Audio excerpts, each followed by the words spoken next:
Sama-sama kita akan buka dalam Yesaya 55 ayat yang ke-11. Yesaya 55 ayat yang ke-11, firman-Nya tidak akan pernah kembali dengan sia-sia. Dipersilahkan Yesaya 55 ayat 11.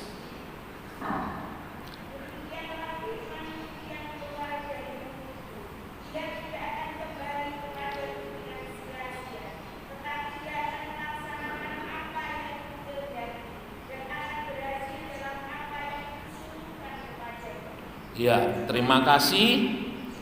Firman-Ku yang keluar dari mulut-Ku, ia tidak akan kembali kepadaku dengan sia-sia, tetapi ia akan melaksanakan apa yang Ku kehendaki dan akan berhasil dalam apa yang Ku suruhkan kepadanya. Saudara yang dikasihi oleh Tuhan, setiap kita kehidupan kita sebagai orang Kristen, ya, kita mempunyai satu buku yang namanya Alkitab atau Alkitab. Jadi L itu Elohim, jadi kitab itu adalah buku, jadi Alkitab atau Alkitab itu adalah bukunya Tuhan.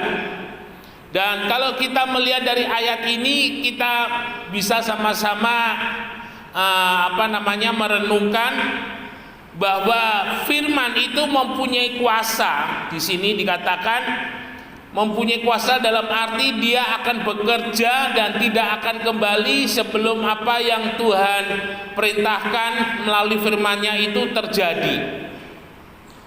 Saudara yang dikasihi oleh Tuhan Yesus Kristus, firman Tuhan menegaskan bahwa setiap ayat di dalam firman Tuhan itu terjadi oleh karena segala tulisan ini diilhamkan oleh Roh Kudus, ya. Jadi istilahnya firman Tuhan atau Alkitab ini tidak ditulis menurut kemauan daripada manusia. Dan firman Tuhan itu dalam kitab Roma dikatakan dia mempunyai kemampuan untuk mengubah, mempunyai kemampuan untuk merubah manusia, tidak hanya merubah manusia karakter wataknya, tetapi firman itu juga mampu mendatangkan kuasa, mendatangkan mujizat. Mengapa? Karena yang ada di dalam firman itu perkataannya diilhamkan oleh Allah, ya. Jadi sesuatu yang memang Allah kehendaki untuk diucapkan, sesuatu yang memang Allah kehendaki untuk terjadi, itu adalah firman Allah. Sehingga dalam kehidupan kita sebagai orang percaya harus sungguh-sungguh ada di dalam firman Allah. Mengapa ada banyak orang percaya bingung dalam hidupnya? Karena ternyata mereka tidak mempunyai satu kehidupan yang intim dengan firman Allah, ya. Jadi pedoman hidupnya dan segala sesuatu yang berhubungan dengan hidupnya, firman Allah itu adalah sebagai manual book yang Tuhan sediakan untuk manusia boleh hidup, untuk manusia boleh mendapatkan pertolongan, manusia mendapatkan jawaban. Itu adalah firman Allah, itu adalah Alkitab, ya. Sehingga dalam kehidupan kita sebagai orang percaya, kita mau sungguh-sungguh mau mengerti di dalam firman Allah itu isinya apa, di dalam Alkitab itu apa. Saya mencoba mulai belajar, ya. Jadi biasanya ketika ayat-ayat firman itu saya ambil kutip dari punya orang, tapi saya belajar, saya buat sendiri ayat-ayatnya, dan saya mulai dari kitab Mazmur. Jadi yang saya kirim itu adalah ayat-ayat firman dan kutipan-kutipan yang saya desain, yang saya buat sendiri dengan kemampuan seadanya yang saya bisa lakukan untuk boleh memberkati Bapak Ibu Saudara sekalian. Saudara-saudara sekalian yang dikasihi oleh Tuhan, langit dan bumi akan lenyap tetapi firman-Nya tinggal tetap. Ada sebuah kesalahan ketika kita mengingat tentang Turki. Turki itu dulu adalah Konstantinopel, ya, atau Bizantium. Itu adalah sebuah negara yang didirikan oleh Kaisar Romawi Kristen yang pertama yang namanya Konstantin, ya. Dan Hagia Sophia yang sekarang menjadi sebuah masjid, dulu adalah pusat kerajaan pemerintahan daripada Konstantin. Itu sesuatu hal yang sangat indah sekali, sesuatu hal yang sangat luar biasa sekali. Tetapi mengapa sampai bisa runtuh? Karena pada abad-abad pertengahan, pada masa yang lampau, di mana kecenderungan daripada orang-orang percaya pada waktu itu, gereja-gereja pada waktu itu, mereka lebih memperdebatkan daripada keberadaan Alkitab itu, isi daripada Alkitab itu, daripada melakukannya, ya.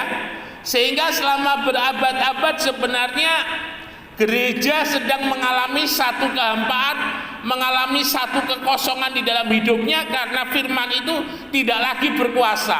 Itu sangat berbeda sekali dengan gereja mula-mula, gerejanya zaman Kisah Para Rasul. Kita melihat bagaimana ketika murid-murid Tuhan, ketika orang-orang percaya di Antiokhia pertama kali mereka disebut sebagai Kristen.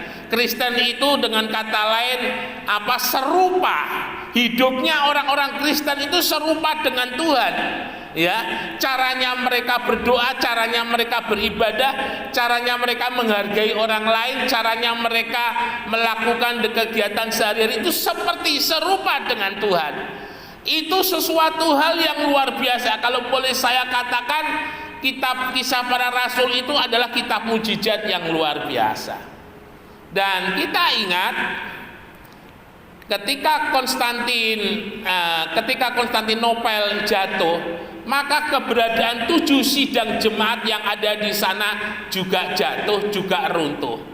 Ya, kita ingat pesan daripada Rasul Yohanes ketika berada di Pulau Patmos, ya, bagaimana dia menubuatkan tentang keberadaan gereja-gereja. Salah satunya adalah gereja Efesus, karena dia telah dikatakan meninggalkan kasihnya yang mula-mula. Efesus pada zaman Paulus adalah sebuah gereja yang maju, gereja yang besar, gereja yang mengedepankan kuasa Allah di dalam kehidupannya. Tetapi itu berbeda dengan gereja Efesus yang disinggung oleh Yohanes dalam kitab Wahyu sebagai gereja yang hanya melaksanakan ibadahnya secara rutinitas, ya. Nah, itu yang membuat Konstantin menjadi roboh dan akhirnya dikuasai oleh Muslim.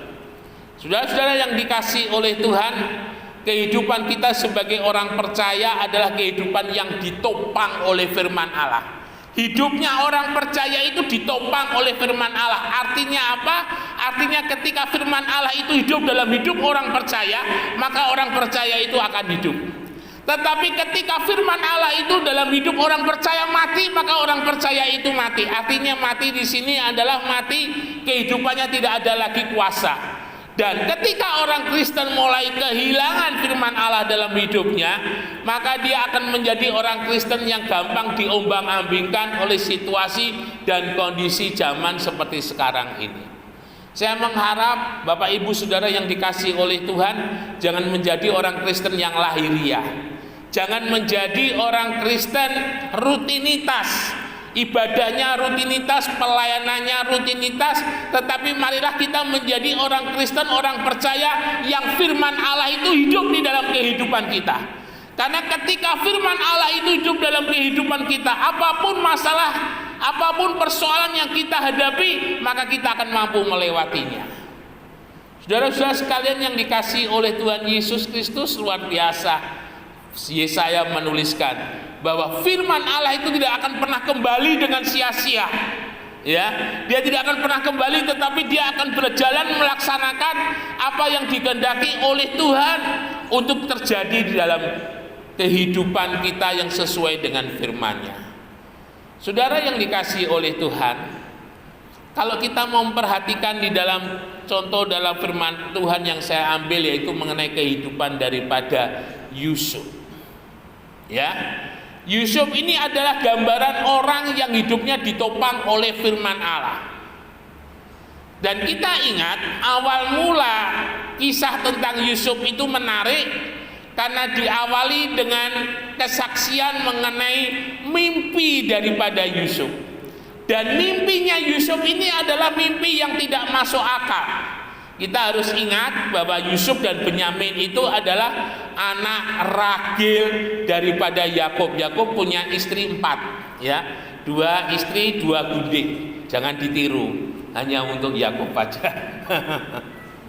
Nah, Bapak Ibu Saudara yang dikasihi oleh Tuhan, sehingga Yakub itu sangat sayang kepada Yusuf dan adiknya Benyamin. Ya, Dan yang menarik, suatu saat Yusuf itu mimpi, dan mimpinya ini bukan sembarang mimpi. Mimpinya ini kalau saya katakan adalah mimpi supranatural. Mimpi yang Tuhan berikan kepada Yusuf mengenai vision, mengenai pandangan tentang masa depan hidup daripada Yusuf. Tidak main-main, saudara. Mimpi itu menunjukkan bahwa semua saudara-saudara Yusuf itu menyembah kepada Yusuf. Saudara-saudara Yusuf itu, Yusuf lebih tinggi dari semua saudaranya. Dari 13 anak Yakub, 1 perempuan, 12 laki-laki semua. Artinya 11 daripada saudara Yusuf itu semuanya menyembah kepada Yusuf. Ini sesuatu hal yang sangat menyakitkan ketika didengar oleh Ruben, ketika didengar oleh saudaranya yang lain. Bagaimana mungkin kami kakak-kakak Yusuf yang lebih tua harus menyembah kepada Yusuf? Ini konyol sekali. Tapi itu adalah mimpi supranatural yang dialami oleh Yusuf. Artinya apa? Tuhan mau mengangkat di dalam kehidupan Yusuf. Tuhan mau menjadikan Yusuf lebih besar daripada saudara-saudaranya. Bapak Ibu yang dikasihi oleh Tuhan, janji firman Tuhan untuk kita adalah janji yang melampaui perkiraan ekspektasi kita, janji yang melewati kemampuan kita, janji yang melewati keterbatasan kita sebagai manusia ketika firman Allah itu berjanji di dalam kehidupan kita. Nah, kita lihat sama-sama untuk mengawali kisah hidupnya menjalani mimpi daripada Yusuf itu, vision daripada Yusuf itu menjadi nyata. Ternyata nggak gampang, Bapak Ibu Saudara. Ya, hidup di dalam kebenaran firman Allah, hidup ditopang oleh firman Allah, hidup mempercayai firman Allah itu ternyata tidak gampang. Kisahnya tidak sebagus yang kita bayangkan. Karena Yusuf untuk memulai, dia dibentuk oleh Tuhan untuk mewujudkan mimpinya. Yusuf harus dimusuhi oleh saudara-saudaranya. Ya, Yusuf harus dimasukkan ke dalam sumur yang kosong oleh saudaranya. Tidak cukup sampai di situ. Yusuf dijual sebagai budak. Menyakitkan. Ya, menyakitkan. Kadang ketika kita hidup di dalam kebenaran firman Allah itu nggak cocok dengan dunia. Kadang dunia tidak bisa menerima hidup kita sebagai hidup di dalam firman Allah itu nggak sesuai dengan mereka. Ya, mungkin kita dijauhi teman, mungkin kita dijauhi oleh saudara. Jangan takut, ketika saudara hidup sesuai dengan firman Allah, saudara dekat dengan Tuhan. Saudara nggak didekati oleh manusia, no problem. Tapi yang penting saudara harus dekat dengan Tuhan. Saudara dijauhi oleh orang, jangan takut. Saudara lebih untuk dekat dengan Tuhan, karena pada waktunya ketika saudara diberkati, ada gula, ada semut, maka orang-orang yang menjauhi saudara itu pasti akan dekat dengan saudara. Nah, demikian juga dengan Yusuf, Bapak Ibu Saudara. Dia menjadi seorang budak. Yang namanya budak seringkali saya katakan, saya sampaikan, saya beritahukan kepada Bapak Ibu Saudara, itu kondisi semua hak-hak hidupnya itu tidak lagi ada. Jadi Yusuf itu dia tidak dihargai, dia tidak dihormati, hak-haknya diambil, dia direndahkan, sangat-sangat rendah di dalam kehidupannya. Tetapi kita lihat, Yusuf selalu percaya kepada firman Tuhan. Selalu dia tidak pernah tidak mempercayai firman Tuhan. Dia selalu percaya kepada firman Tuhan. Dan ini terbukti ketika di rumah Potifar. Ya, ketika Yusuf menjadi budak di rumah Potifar, Potifar menyaksikan, Potifar melihat bahwa apa saja yang diperbuat oleh Yusuf itu berhasil. Dan Potifar percaya bahwa yang membuat Yusuf berhasil itu adalah Tuhan yang menyertai dalam kehidupan Yusuf. Artinya ketika Potifar melihat seperti itu, artinya yang dikerjakan oleh Yusuf itu semuanya tidaklah hal-hal yang mudah. Mungkin hal-hal yang sulit, mungkin hal-hal yang tidak dipahami oleh Potifar sendiri. Mungkin Yusuf mengatur rumahnya mungkin luar biasa sekali ya. Mungkin Yusuf membuat masakan, mungkin masakannya enak sekali. Kalau boleh saya katakan, tangannya Yusuf ini tangan dewa. Ya, jadi apapun yang dikerjakannya itu berhasil, apapun yang dikerjakannya itu bagus, tidak ada yang tidak mungkin. Apa yang dikerjakan oleh Yusuf itu pasti, karena Tuhan menyertai dalam kehidupan Yusuf. Saudara yang dikasihi oleh Tuhan, yang dikasihi oleh Tuhan Yesus Kristus, Allah turut bekerja untuk mendatangkan kebaikan. Itu sesuatu hal tidak berbicara untuk hari ini tetapi juga hari yang akan datang. Ya, karena berbicara mengenai kebaikan itu adalah finish, itu adalah hasilnya. Jadi ketika Allah turut bekerja untuk mendatangkan kebaikan, ini ada sebuah proses. Proses bisa proses pendek, bisa proses panjang. Bagaimana yang namanya kebaikan itu, shalom itu terjadi atas kehidupan kita. Dan itu yang dialami oleh Yusuf. Yusuf membuat di dalam kehidupannya Allah selalu turut bekerja. Ya, meskipun hari itu statusnya sebagai budak, di kondisi yang sulit, di kondisi yang sukar, Yusuf selalu mempercayai bahwa Allah turut bekerja. Dan puncaknya saudara, 13 tahun lebih kurang Yusuf menunggu mimpinya itu menjadi kenyataan. Singkat, puncaknya adalah ketika Yusuf difitnah dan dimasukkan di dalam penjara. Penjaranya Yusuf ini adalah penjara khusus ya. Jadi penjara khusus untuk pegawai-pegawainya Firaun yang berbuat kesalahan. Menarik bahwa untuk sampai menjadi orang kedua di Mesir, pintu yang dilewati oleh Yusuf ini adalah penjaranya kerajaan. Dekat dengan istana tapi di penjara. Ya. Luar biasa jalan Tuhan itu untuk menggiring Yusuf sampai kepada tahta orang kedua di Mesir. Itu ternyata tidak terbayangkan harus melewati yang namanya sebuah penjara, sebuah tahanan, dan tahanan itu adalah tahanan kerajaan, artinya Yusuf dengan kerajaan. Kadang Tuhan izinkan di dalam kehidupan kita mengalami situasi yang sulit, situasi yang sukar, padahal sebenarnya tanpa kita sadar itu mendekatkan kita kepada goal, mendekatkan kita kepada puncak yang namanya kebaikan daripada Tuhan, shalom daripada Tuhan itu terjadi dalam hidup ini.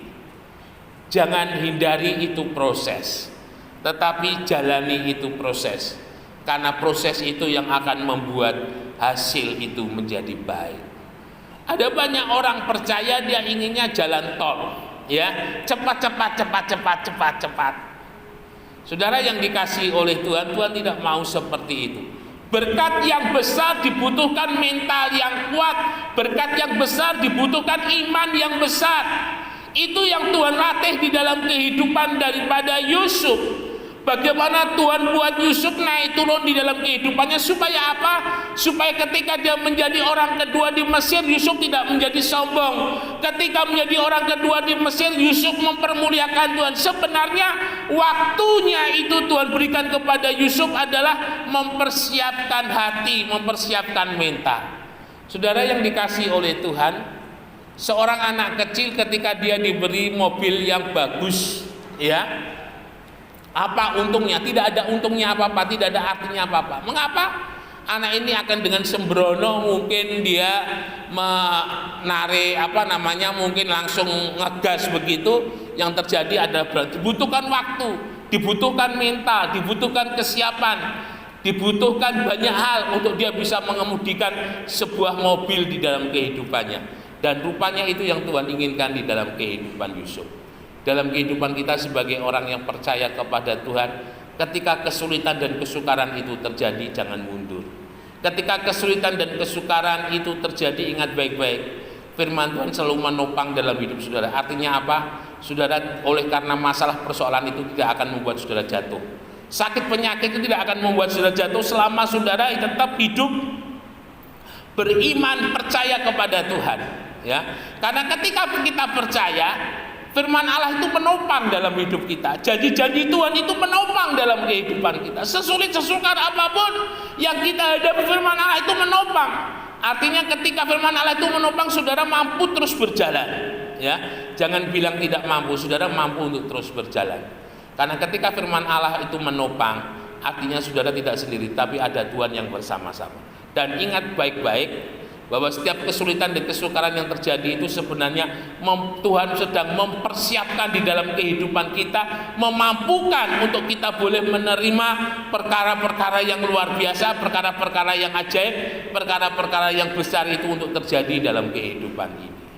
Ya, teruslah untuk menjadi orang percaya yang beriman, teruslah menjadi orang percaya yang mempercayai firman, orang percaya yang beriman dan mempercayai firman.